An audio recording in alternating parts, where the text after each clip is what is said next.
Bom dia, meus amigos. Bom, continuando a falar do novo Código de Processo Civil hoje, nós vamos falar um pouco sobre o contraditório no novo Código de Processo Civil. Por quê? Porque ainda estamos olhando para as normas fundamentais, aquele capítulo em que o Código inova, trazendo normas fundamentais, e o Código faz um redimensionamento do contraditório, abraçando, de certa maneira, o que a doutrina já em geral falava sobre o tema. Porque, tradicionalmente, nós temos de lembrar que o contraditório sempre foi visto como um direito de informação-reação.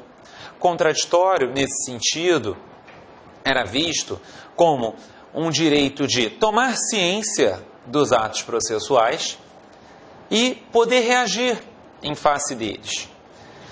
Porém, com o passar do tempo, o direito fundamental ao contraditório, consagrado no artigo 5º da Constituição, ele impõe que o contraditório seja participativo. O contraditório, meus amigos, não é uma mera formalidade a ser cumprida no processo, não. O contraditório, a doutrina o vê, eu até trabalho com isso no meu livro, no capítulo de contraditório, que, na verdade, hoje o contraditório vem legitimar o procedimento pela possibilidade de que as partes participem da relação processual efetivamente. E aí, o que isso importa para fins de definirmos o contraditório hoje? O contraditório, então, passa a ser um direito de influência na tomada da decisão pelo juiz. Então, não é uma mera formalidade de permitir que as partes reajam ou não. O contraditório vem para permitir que as partes possam influenciar a tomada de decisão pelo juiz. E por isso, elas vão ter, diante do contraditório, a ampla possibilidade de participarem e influenciarem nesse processo. O contraditório, até o Cândido Dinamarco costuma dizer que há uma dupla destinação para o contraditório, porque ele não vem só para as partes, mas ele também gera um dever ao juiz de ouvi-las efetivamente. E daí porque o novo Código assegura, em primeiro lugar, o direito das partes ao contraditório, ligado à igualdade, de que elas tenham igualdade de condições para influenciar a tomada de decisão.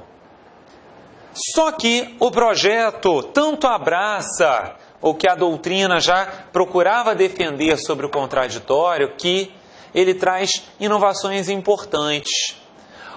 O novo Código passa a prever para nós que o juiz não pode decidir sobre fundamento que não foi levado à manifestação das partes.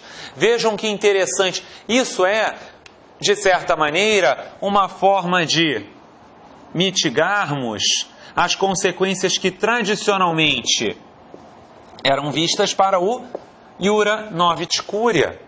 O brocar do iura novit curia, nós sabemos, a corte conhece o direito.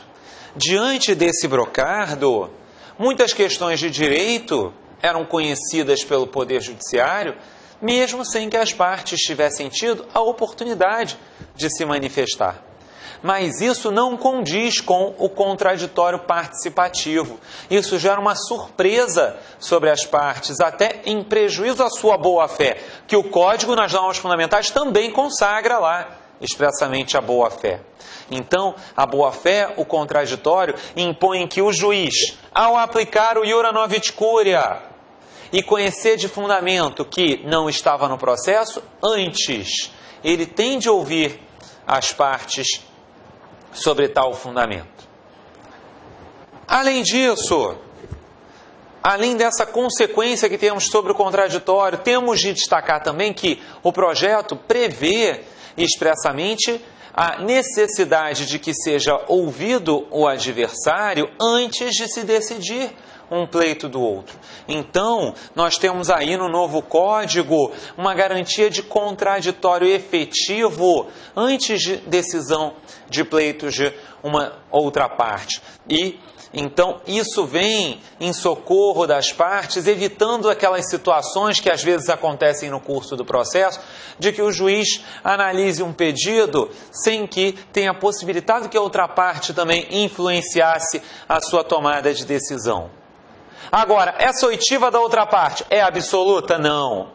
Da mesma maneira, o novo Código traz exceções a essa imposição de oitiva da outra parte.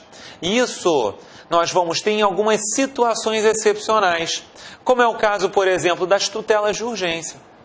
Para as tutelas de urgência, pode ser que não haja tempo hábil para que se escute o adversário antes da decisão. Daí porque nós vamos ter essa possibilidade de que haja decisão excepcionalmente sem o contraditório.